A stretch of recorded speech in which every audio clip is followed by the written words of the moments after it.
Lillian did not sleep, not because she was afraid, but because something had settled. Not confusion, not uncertainty, clarity. The kind that does not rush, the kind that stays. Morning came quietly, the same light through the window, the same street below. But nothing felt the same, because now she knew, not everything, but enough. She stood by the window, watching, the same way he had, and for the first time, she understood what he had been looking at. Not traffic, not movement, something that belonged to him. The door opened behind her. She didn't turn. "You're awake," he said. "I didn't sleep," she replied. A pause. Then, "I know." Of course he did. Lillian turned slowly. He was already dressed, calm, as always. But now she saw it differently. Not as indifference, as certainty. "You're not going to explain anything yet," she said. He held her gaze. "I will," he said. "When?" "Soon." That word again, but this time it didn't frustrate her, because she had learned something about him. He did not speak early. He spoke when it mattered. And that meant one thing. Something was about to happen. The knock came an hour later. Firm, measured.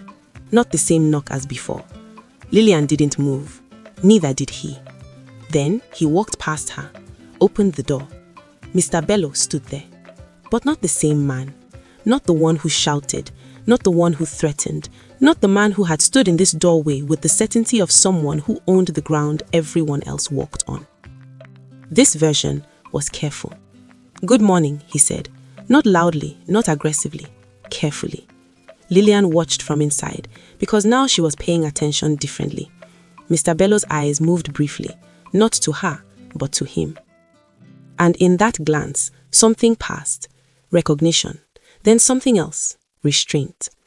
"I believe there has been a misunderstanding," Mr. Bello continued, careful with each word. "The ownership structure of this property," he stopped, adjusted his tone, "has recently been clarified." Lillian didn't move, didn't speak, because now she wanted to hear it fully. Mr. Bello turned, fully this time, to the man beside her and lowered his voice slightly. "Sir." That word landed, quiet but heavy, because it explained everything. Lillian kept her eyes on Mr. Bello because she wanted to see it, not assume it, see it. "Everything has been resolved," Mr. Bello said. "No further action will be taken. No apology, but something close. Respect. Unmistakable." Then he looked at Tubena once more and waited. Not for her, for him. And for the first time since all of this began, he spoke. Not quietly, not restrained, with the full weight of someone who had never needed to raise his voice because volume was never his instrument. "Make sure the rest of the tenants are informed properly. The building is under new management. Any outstanding issues, maintenance, repairs, complaints are to be logged and addressed within the week." Mr. Bello nodded immediately. "Yes, sir." Tubena looked at Lillian. A silent question.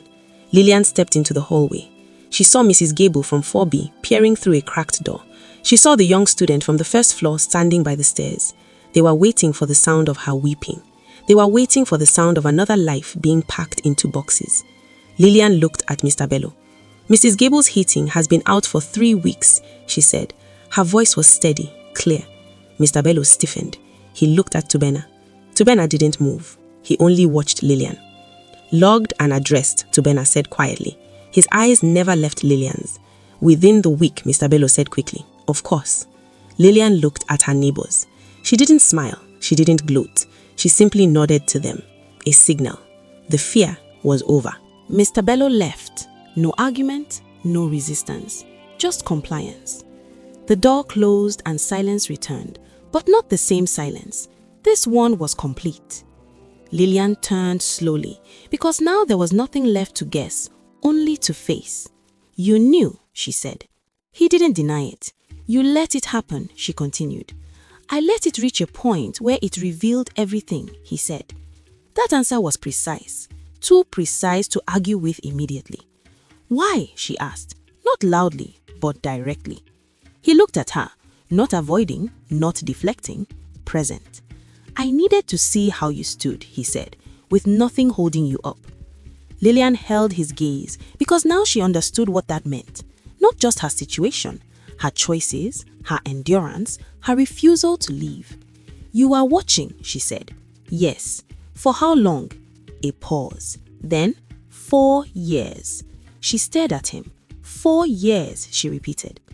"I bought this building 4 years ago," he said. "It was undervalued, mismanaged. I could see what it was worth underneath what it had become." He paused.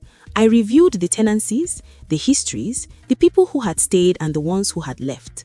Another pause. "And then I read yours." Lillian held very still. "My file," she said. "Yes. And?"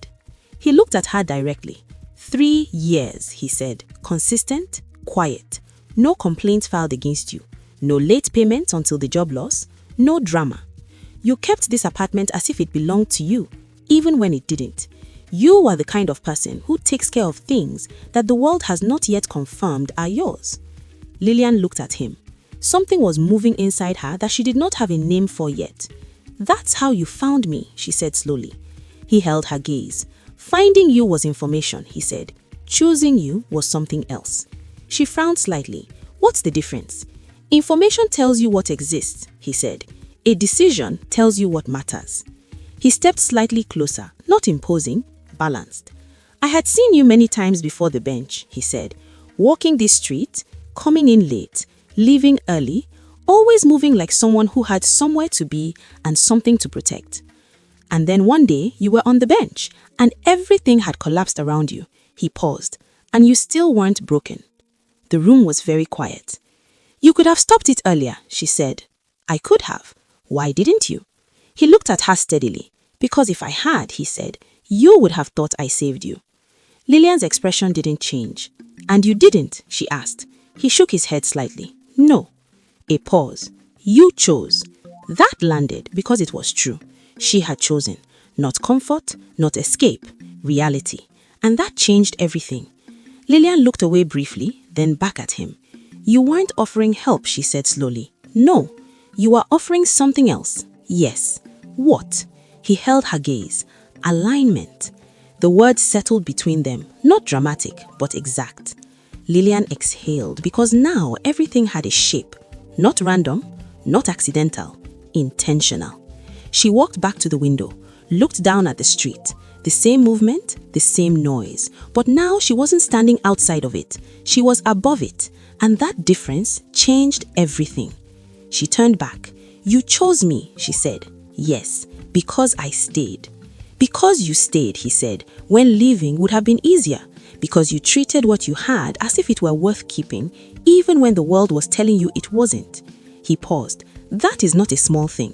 Most people stop believing that long before they run out of options. You didn't." Lillian nodded once, not in agreement, in recognition. Because now she understood clearly, this was not about rescue. It was not about luck. It was not even about survival. It was about value. And for the first time in a long time, she felt it. Not given, not borrowed, her own. She looked at him, no longer as a stranger, not even as a question, but as a reality she had stepped into, knowingly, fully.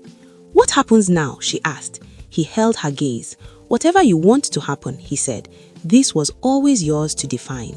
She looked at him for a long moment. Then she turned back to the window. The street below, the building around her, the life she had fought to keep, and the one she was only now beginning to understand.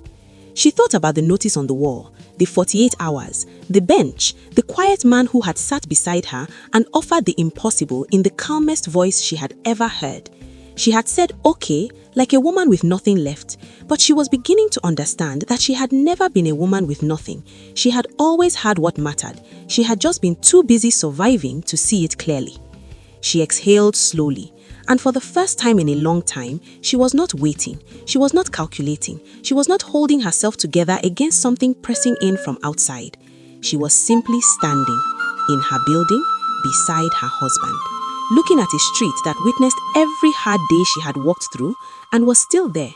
And so was she, still standing, still choosing, still herself. And this time, she knew exactly what that was worth. The end. Thank you for watching. Like, share and subscribe for more stories from Life Stories with the Innocent.